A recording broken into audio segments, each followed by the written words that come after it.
Hi, I'm Pastor Eliel Berger, the missions director here at Mission Hill Church. I grew up in a Christian home. My father was a pastor, and from an early age, I was used to the church life. So I grew up in this church family. I was a leader since I was from my young age, maybe from 15, 14, leading youth groups, leading the royal ambassadors. But I was slowly drifting away from God. I knew, I was the only one that knew that I was drifting away a little bit from God, from the church, until when I was 18 years old. And we have a saying in Brazil that says, when you are not committed to something, you have one foot in the canoe and one foot outside the canoe in the riverbank. And that's how I was doing my life.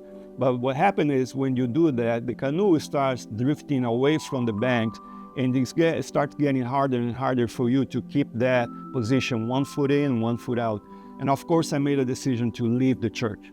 So I got out of the church when I was 18 years old, and for 3 years, I did all kinds of things. I was mixed up with the wrong crowd, and I was doing a bunch of things that I regret doing today. But it happened that one day, I ended up going to jail.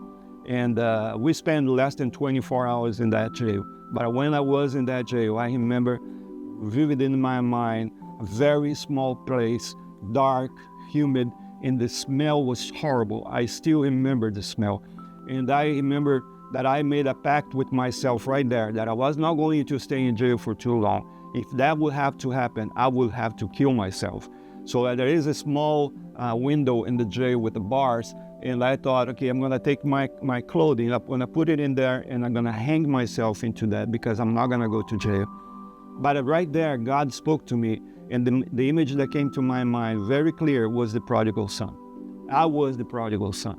And that's when I told my two friends that were there, that were actually from the church, and I told them, guys, I don't know about you, but it's time for me to go back to God. It's time for me to come back to church because I feel like I have water all the way up to my chin, and if I wait longer, I will die.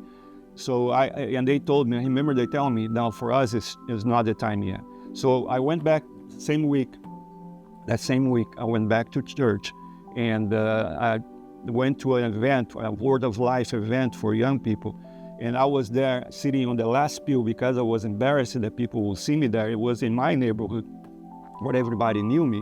So I was sitting there on the last pew, and when they made this drama telling us how heavy our sins weigh on our backs if we're trying to carry that through our lives. It seems like a drug addiction, alcohol addiction, pornography, prostitution, everything.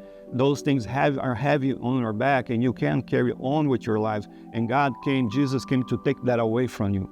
And I felt God was speaking to me. So I started crying right there where I was sitting. I decided to give my life to God. And I said, God, I know you're talking to me. I need to change. I need you in my life.